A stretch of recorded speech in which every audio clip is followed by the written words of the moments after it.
Hey guys, how's it going? Michael Troy here, and today we're looking at Wonder Woman Black and Gold #1.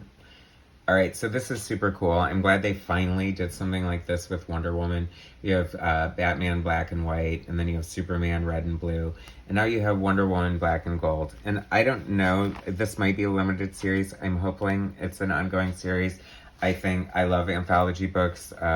Traditionally, they don't do that well. We'll get into reasons why in a minute. By the way, please subscribe to my channel, hit like and subscribe. I'm doing well in subscribers. I could be doing a lot better. If you enjoy my show, please subscribe so I can continue to make more. I super appreciate it.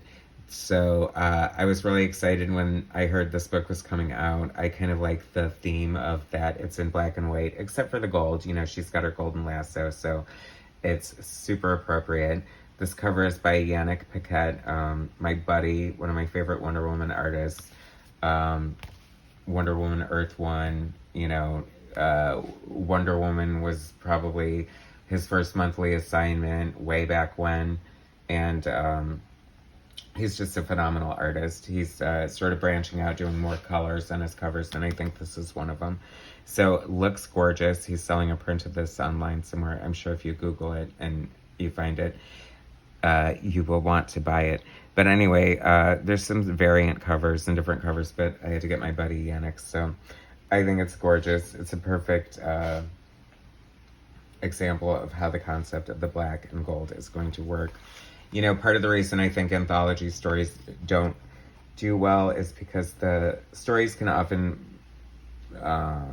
become like throwaway or not, super relevant or just, whatever. But you've got a great bunch of creators here. So this is Mother and Daughter, written by A.J. Mendes, art by Ming Doyle. What Doesn't Kill You, written by Nadia Shamas, and art by Morgan Beam. I'm Ageless is probably the best story in the book, written by John Arcudi with art by Ryan Sook, who always does amazing art. But I do also like the Golden Age art story by Amy Reeder. And then we have Becky Cloonan. So you got a lot of female creators working on the book, which I think is great since it's Wonder Woman. It's funny because I think that this is the best vehicle for Wonder Woman. She's been around, for 80 years. So I think this was launched and, as part of her 80th anniversary celebration, just to have more Wonder Woman content out there. But, so it looks like it's anything goes, any era, any storyline. This is kind of funny because obviously this fits in no continuity. It's kind of like a mother and daughter story where she's visiting her mother and she's talking about them having Wi-Fi and stuff on Paradise Island. So that's always a little weird, but whatever. It fits within the content of the story. And the art is pretty enough. This is her telling the story of like getting the gold for the golden lasso. But it's funny because obviously it can't be like real continuity because, she didn't get the gold that made her lasso, but I don't know, kind of fun story nonetheless.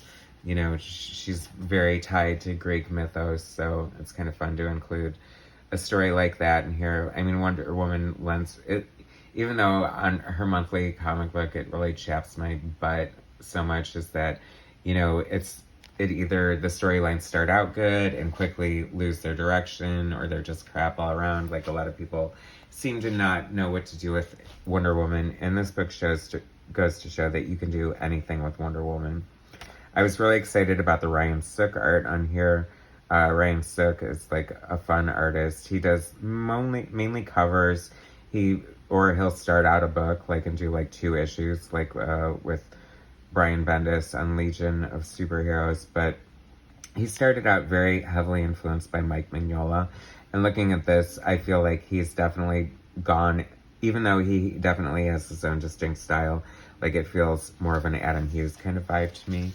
And if Adam Hughes doesn't show up somewhere in this Wonder Woman Black and Gold, I'll be very disappointed because he is one of my all-time favorite Wonder Woman artists this side of George Perez and H.G. Peter, Wonder Woman's co-creator. But the art is just stunning and beautiful. I love how he draws, like, just his shading. I mean, you can almost see, like I said, he was influenced by Mike Mignola in the beginning, so he's definitely conscious of the way he spots his blacks and his negative space, and he just creates a really effective mood. And this double-page spread of the Justice League on the satellite is so killer. This is very interesting, and this just goes to show what a creep Batman is. Like, he decides to call out Wonder Woman, saying that, you know, you're an immortal, you live for hundreds of years, if not longer, and we're only here for a couple of seconds. How could you basically give a crap about us? And to that, I will say, and I think they mentioned, like, the Make-A-Wish Foundation or something, which, perfect example, just because somebody has limited time doesn't mean their life doesn't matter or amount to much. And maybe I think that's part of the theme of this show, but way to go, Batman. Like, way to crap on everything. I mean, look at the Wonder Woman movie. I mean, she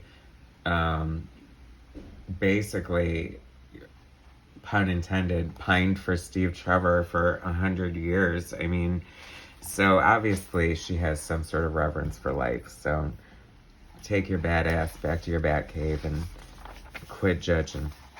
See, as a matter of fact, to prove, it starts out with Diana, like, talking to the soldier or whatever, and she still visits his grave almost 100 years later. So how do you like that, Batman? So is this the Amy Reader story? I love the story. I love the art in here. This great. I do have an issue with it, but that we'll get to in a second. But I am digging this Amy Reader art. It makes me, I feel like I've seen her do some covers and stuff like that, and it really makes me want to find more of her stuff, especially since this is like an old school Wonder Woman, and it co-stars Etta Candy. Wonder Woman just, you know, breaking up a bank robbery or something. But I love this page. I love this treatment of the costume, and just it's fun because it's Wonder Woman black and gold, so she's in the vault with all this gold.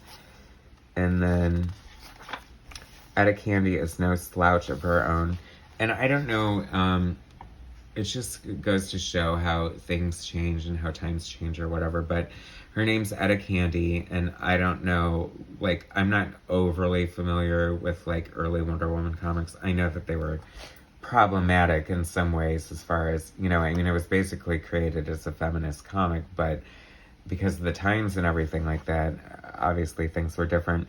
So Etta's pockets are completely stuffed with candy. She wants Wonder Woman to take her out to eat, and then she basically says that, I don't want you because you don't share your food with me. And she's chubby, so it's like, really? And a woman wrote this? I mean, it would be super problematic, I feel like, if a guy wrote that.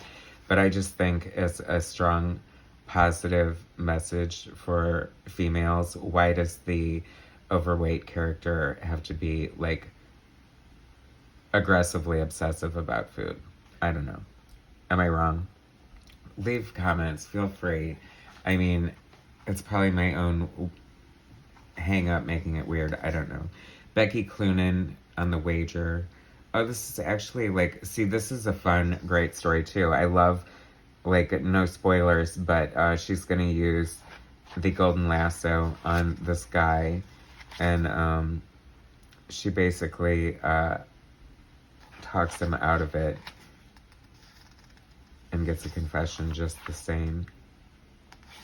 And of course, there's Batman up to his badness again.